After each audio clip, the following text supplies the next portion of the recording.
Hello, good morning, everybody. So yesterday we looked at the cable equation, we derived the cable equation. Mhm. Now let us begin to analyze this and apply this to how, to understand how the voltage varies along the length of the cable. So this is the cable equation. So it's a partial differential equation involving both space and time. Sorry, on the left side it should be dou square Vm by dou x square. Right here it should be x here. So it will be difficult to solve it both for space and time. So we will first solve it only for space, assuming steady state conditions. So let us do that. Start with a simple case and we'll gradually increase the complexity.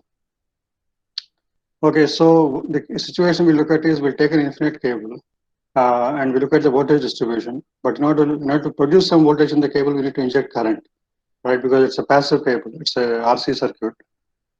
So we'll inject a current right at some point in the cable, so that you have semi-infinite cables on both sides.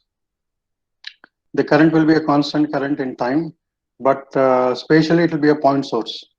Right. The question now is if you inject such a current, what will be the voltage distribution in the steady state? So initially there will be some transient. If you ignore that and just keep on injecting current, what will be the voltage distribution? Right. So intuitively, what you can expect is when you inject current at a point in the cable, at that point the capacitor will be charged, the voltage builds up. Now that built-up voltage will start, feeding current into the neighboring regions because the neighboring regions are connected by resistors. So there will build up a voltage in the neighborhood also, and same thing will continue on and on. So the voltage should spread, away from this point, and as you go far and far, further away from this point of injection, right, the voltage should be very small, and at infinity should go to zero. This is what you would expect intuitively. So let us see what happens. So we are injecting a current, external current Ix of value I naught times delta x times ut. Delta x indicates that it's a point source, and ut indicates that the temporally it's a step function. Now the boundary conditions of this system are v of x is equal to 0 at x equal to x tending to infinity in both directions. So obviously far from the point of injection there is no charge, so there's no voltage. Then the initial condition is initially we assume that the entire cable is at zero voltage, so totally chargeless, right, cable, and then we inject current into that kind of a cable. So there's a mistake here also. It should be dou square Vm by dou x square, right? So if you do that, so if you start with this equation and apply steady state condition, that means on the right side this dou Vm by dou t must be zero. If you do that, then you get this equation. The previous equation will become this dou square Vm by dou x square. So this is, this should be x here, is equal to Vm minus Rm Ixt, Ix. So since it's a second order equation, normally, you would, so if it's a first order, you will have simply one exponential, right, in the solution. If it's in the second order, we'll have two exponentials. And note that we are using, in the exponential, we're using exponent lambda x. This lambda is coming because of this lambda square term, because they'll get cancelled, right? So this is a seems to be reasonable solution because second order will have both plus lambda x and minus lambda x and linear sum of the two. So let us see what happens. Okay, so if you take this solution, apply the boundary conditions. The boundary conditions say that both at plus infinity and minus infinity, the voltage should be zero. So if you apply that here, the boundary conditions of this solution.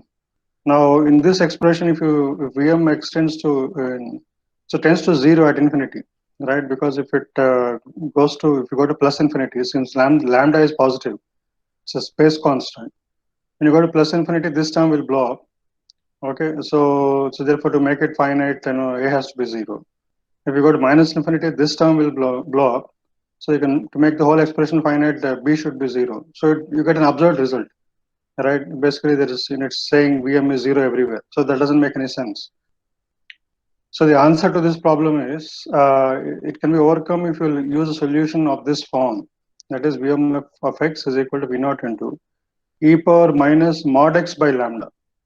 Okay, so we were expecting intuitively also based on intuitive arguments that if you take a cable like this, inject current somewhere, right? You expect in steady state a high voltage here at the point of injection, and that voltage should fall off, right, as you go away from that point and go to zero at infinity on both directions.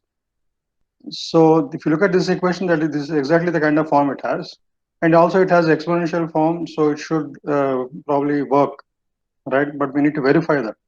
So let us do that. Let us plug this equation into again the original equation and see if it satisfies equation 9, right? See if this 11 solution, solution equation 11 satisfies equation 9.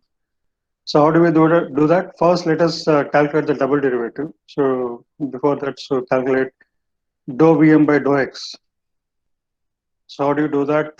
So Vm is this. So dou Vm by dou x will be V naught into e power mod x by lambda times derivative of this. So times minus 1 by lambda times the derivative of mod x. Now derivative of mod x, we know is equal to sine x, right? I mean, so this is the first derivative. Now, if you do the second derivative, right, let us do it again, and you get so is a product that use the product rule. So minus v naught by lambda times this times sin x derivative.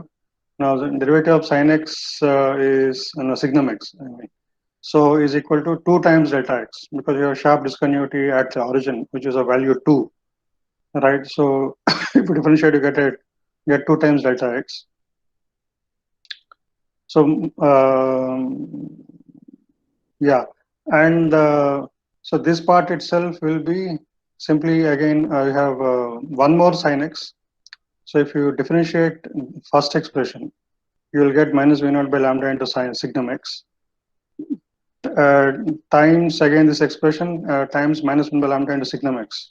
So you will get a signum x square term, right? And the signum x square is 1 because practically it's 1 everywhere. So therefore the signum x term here disappears. And in addition, in the second term you have delta x as a product. Now we have one more. So here you have some function that is e to the minus mod x by lambda times delta x. And we know that f of x times delta x is equal to f naught times delta x because delta x is 0 everywhere other than origin at the origin. So no matter what f of x is everywhere, assuming it's finite, right? This product is simply equal to f naught f at 0 times delta x. So if you plug that in here in this expression, so this part becomes 1. So you simply get minus 2 v naught by lambda into delta x. Okay, in this part that signum x square disappeared because it's equal to 1. In this part, this term x disappears because by invoking this rule, right? You can take this evaluate this at 0 x equal to 0, and that also disappears. So finally, you get this. So this expression is nothing but your original solution, right? So if you so this is equal to this. So and if you satisfy this with the original equation, right, with the ex and all that, you get that, right? So V naught is equal to, you can relate V naught to the input current I naught by using this rule, right? So this is the extra term. This is the term that corresponds to Ix, right? This is the solution itself. This corresponds to the Ix. So you get this term. So the final form of the steady state membrane voltage, right, of an infinite cylinder where you inject the current somewhere at some point at origin, right, is this psi naught into Rm by 2 lambda times e to the power of minus mod x by lambda. Now we know that lambda is equal to root of Rm by Ra. And if you go back to the original definitions of small rm and small ra and express it in terms of specific resistance and the specific membrane resistance, right? And also which includes also diameter. So you get this expression. Okay, so this is a basic result for steady state, and we'll use variations of this as we go along. Now, one question. yeah. So what is that difference between Rm and Ra? Rm is the membrane resistance, and what is that defined by Ra? Ra is the actual resistance. I defined them in the last class. Okay, okay, okay. right? Yeah. Yeah, yeah. Thank you.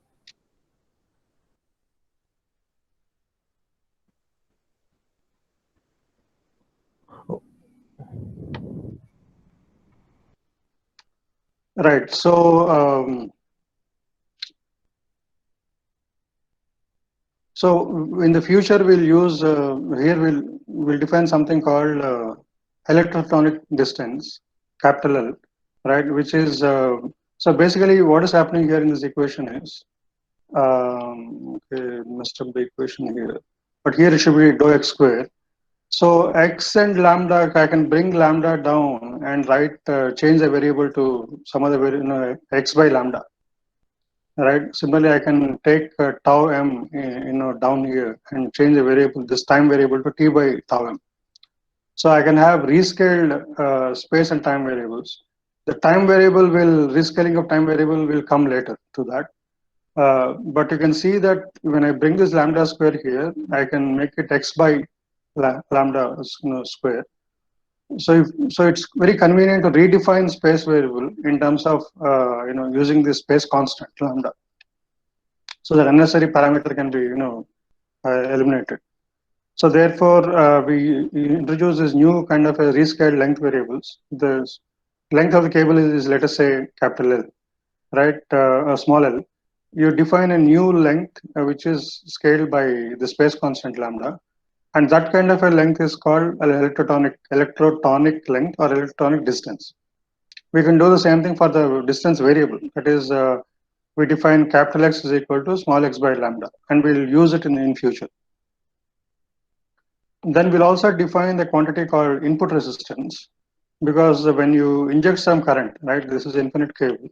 When you inject some current, it's producing some finite voltage here, right, as though there is a resistance there. So we can define the input resistance of the whole infinite cable, and that is nothing but the voltage that you see at that point of injection, which is V at x equal to 0, divided by the input current I naught. That is the input resistance, and that will give you, if you just so this is the voltage expression. So voltage at 0 will be just this part, right? Voltage 0 by I naught will be Rm by 2 lambda. You get this, and that so we know that lambda is equal to root of Rm by Ra. If you plug it in here again, so you get this expression is equal to root of Ra Rm, right, by 2. Okay, this is the value of input resistance of this infinite cable. So if you want to apply this to a simple example, right? Let's say you have an infinite cable and you apply a current, inject a current of 10 microamperes at some point x equal to 2, right? And use the same expression. So here, since the injection point is not origin at you're injecting at some point x naught, right? Here it should be x minus x naught. So basically, you always refer to the point of injection. Right, you will get an expression like this. You just plug into this formula. So nothing great. Okay, so that is, we've calculated the expression for the input impedance of an infinite cable and the voltage distribution, steady state voltage distribution of an infinite cable. Now, infinite cable is obviously unrealistic and impractical. So let us take one step further, which is also impractical, unrealistic, but it is slightly better than infinite cable, which is a semi-infinite cable. That is, you cut this infinite cable into half, right? Each half is a semi-infinite cable, which is slightly better, more realistic. So then let us do the same calculation in case of semi-infinite cable. Now you don't have to solve the equation again afresh, because you can use some simple arguments to relate your first solution to this second problem.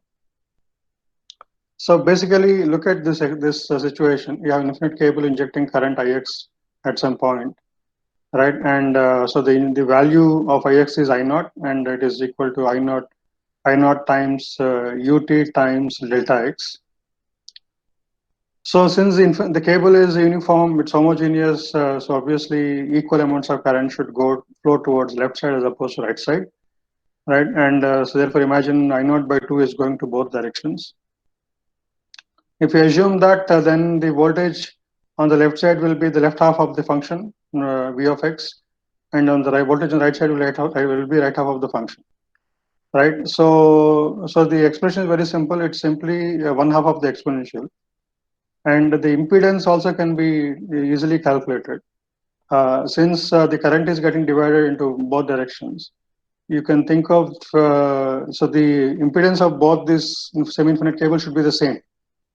Let us call it R subscript SI, semi-infinite. So the parallel circuit of these two are parallel because the voltage at the mouth is the same for both semi-infinite cables, because this at this point the voltage is V0, and which is same here and here. Now voltage at the far end, at the infinite end, is zero for both directions. So you can imagine that these two semi-infinite cables are actually in parallel, right? Because the voltage at the two ends of them are the same. So therefore you have a situation which looks something like this. The voltage at this point is V0, and you have two resistances in parallel, RSI going to the ground. So therefore, since the original resistance is basically equal to two RSIs, right, in parallel. So RSI has to be, oops. Which should be twice that of the infinite cable, right? And so R infinity here is, so R infinity for the infinite cable is equal to this, right? Half of root of RA/Rm, or half of Rm by lambda. So since the RSI is twice that, right? It is actually, if you remove to put that factor of 2, you get Rm by lambda, or square root of RA/Rm, or RA lambda, right? These results come from these two formulae, right? So yeah, so Rin for the semi-infinite cable is Rm by lambda, which is equal to Ra by root of RA/Rm, which is equal to Ra lambda. And these three equivalent definitions are defined as R infinity.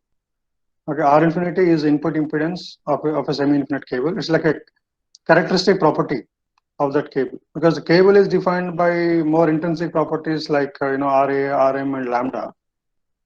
But as a whole, this semi-infinite cable is simply characterized by its R infinity, which is a combination of all these properties.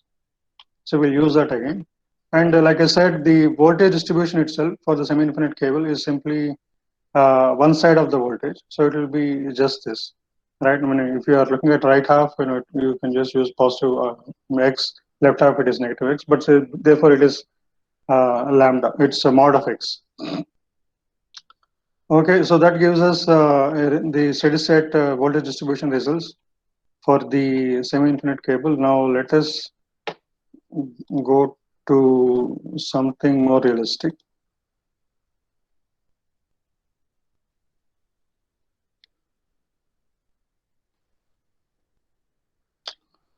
Okay, so let us look at a finite cable.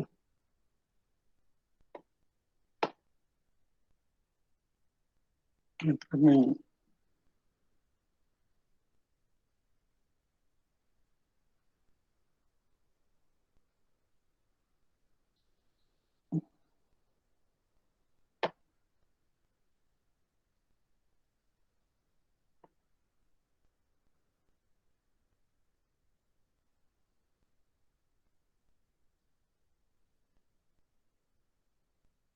So can you see the slide, Sandeep? Yes, sir. Yes, sir. Yes, sir. Okay.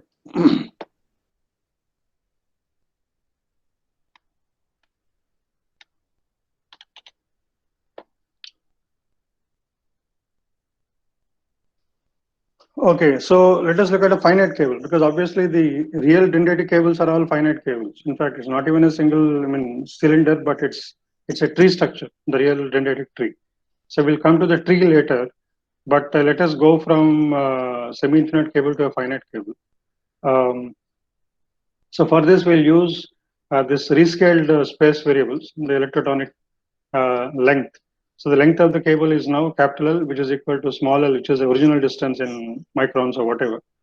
So divided by lambda, and the space variable capital X is equal to small x by lambda. So in this case, so in the earlier case, we use exponential solution, right? E power plus lambda x and e power minus lambda x. But this time for the finite cable, we'll use the hyperbolic functions, hyperbolic tan functions. Right? This is cos hx and sin hx. Specifically, we'll use the voltage of distribution of this form: a cos h of L minus x plus b sin h of L minus x. Okay, where cos h and sin h are defined like this: cos h is e power x plus e power minus x by 2, and sin h is defined as e power x minus e power minus x by 2. Now the question is, why do we suddenly use this? Why do we change the tack when it came to the finite cable? So few facts about hyperbolic functions. So we have seen the definitions of cos h and sin h. Now derivative of cos h is sin h, and derivative of sin h is cos h.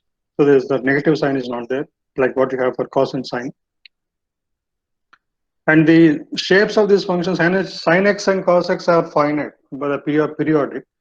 Whereas hyperbolic cos and hyperbolic sine are not periodic, and they're not finite also. So sin h looks like this. It is 0 at 0, and it kind of looks like your inverse tan function and in appearance. And cos h is 1 at 0, and it goes off to infinity in both directions. It's an even function, and this is an odd function.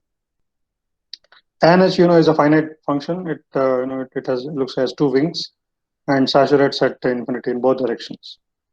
Another result which relates cos h and sin h, because if it is cos and sin, you have cos square x plus sin square x is equal to 1. In case of hyperbolic functions, it is cos h square x minus sin h square x is equal to 1. So the difference of the squares of these two is a constant. Okay, so that is some background. So why are we using this?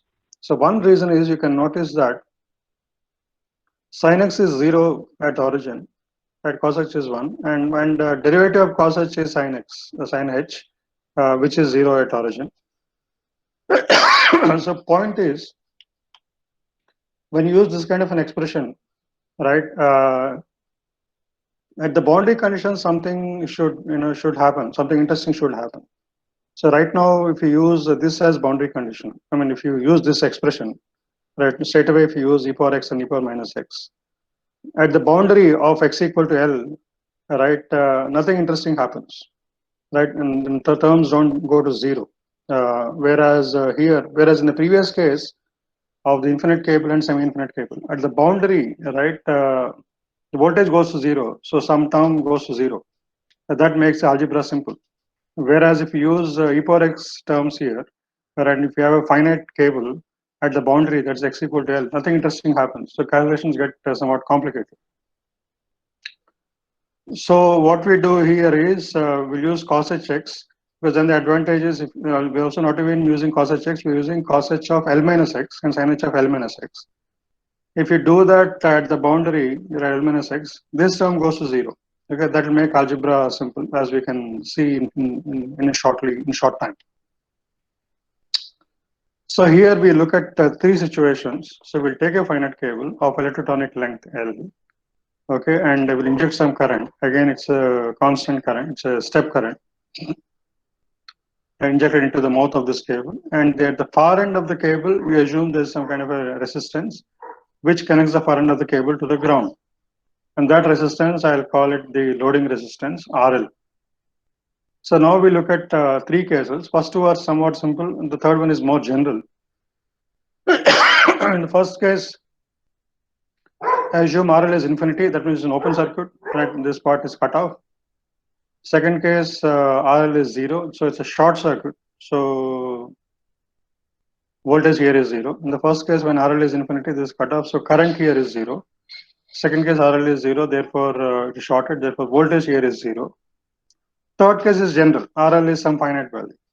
Okay, so under these conditions, you need to find out, when you inject a current I0 here, what is the voltage distribution? How does it vary from here to here, and in steady state conditions?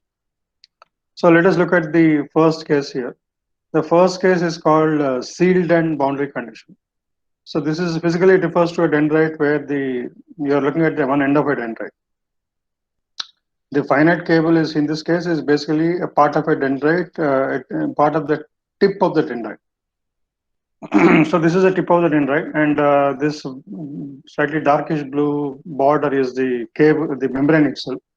And we know that membrane is an insulating medium. It has a very high resistance. So if at the end of it is high resistance, this is extracellular space where the voltage is zero. This is intercellular, the inside the cable, the space inside the cable. Since there's a high resistance separating these two, and you won't have much current flowing from here to here, leaking from here to here, right? So you can model it like this. Up to here you have your RC and all that stuff, and outside that you can imagine it is inside medium is coupled to the outside by a high resistance. That high resistance will be of the order of thousands of gigohms. Let us see how we get this figure. So imagine a cable of diameter D of value 2 microns, and that's the kind of diameters you're looking at, especially at the tip. As you go to farther and farther away from the soma, close to the tip, the dendrites become very thin, very small. So the RM, the membrane resistance per unit area of this is equal to 10 power 5 ohm centimeter square. And therefore the loading resistance RL can be calculated as, right, because we are basically calculating, so this is actually a disk, right, of radius D, of diameter D, and there is some thickness, but we don't care about thickness, we only care about the resistance of a patch of that kind of membrane per unit area. So if you calculate that using this formula, Rm by pi d square by 4, right, you get 3000 gigohms. So that's a typical figure. So this is a very high resistance, obviously. So we'll practically take it as infinite resistance and assume it's an open circuit. What that means is, in this cable, at this point, the axial current, that is current going along the cable, is zero at this point.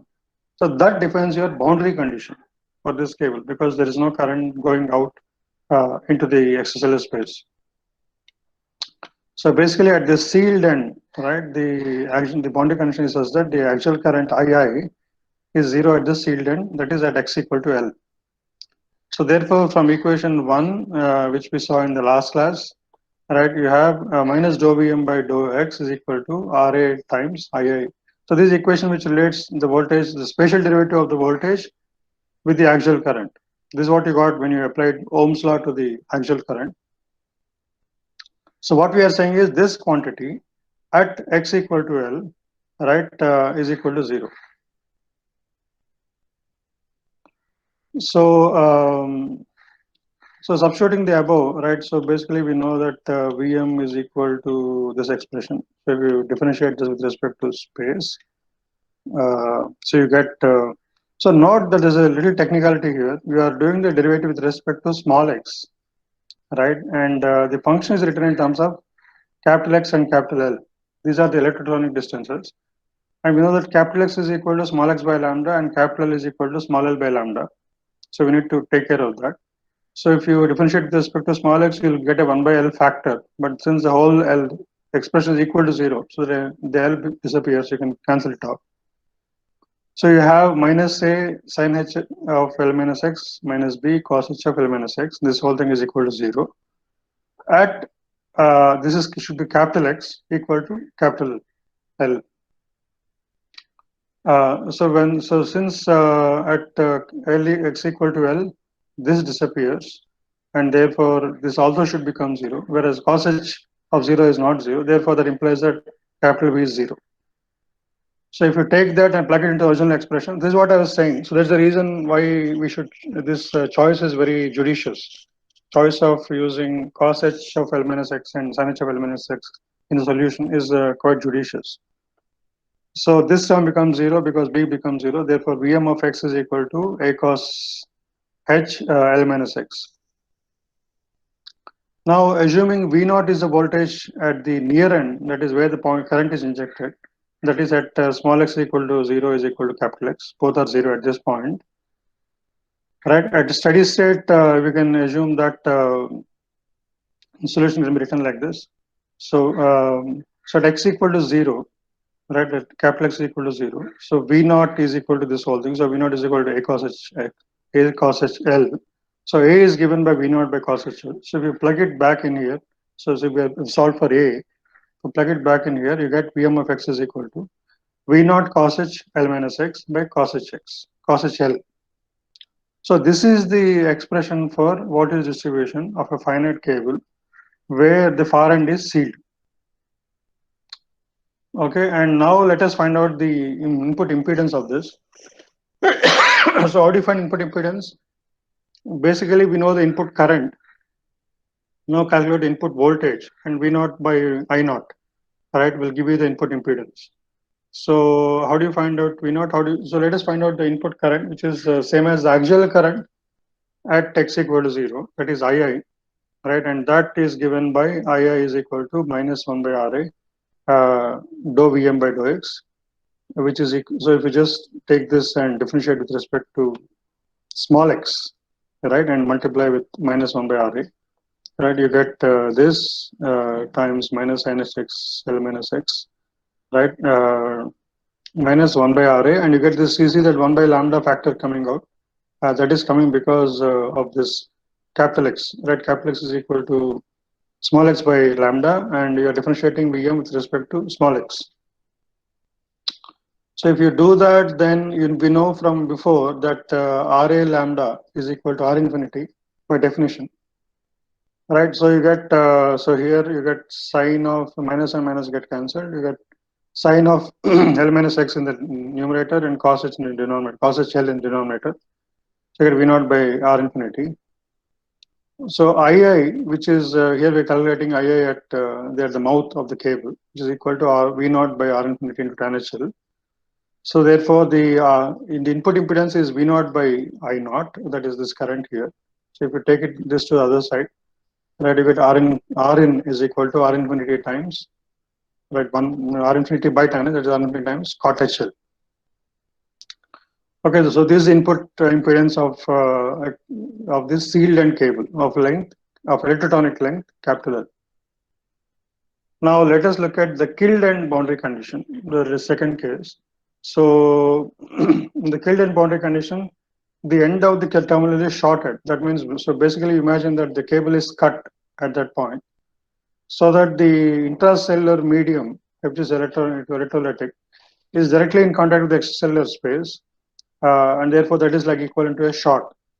And that means the voltage at the far end of the cable, right, is directly in touch with ground. So that is that itself is ground. It's zero voltage.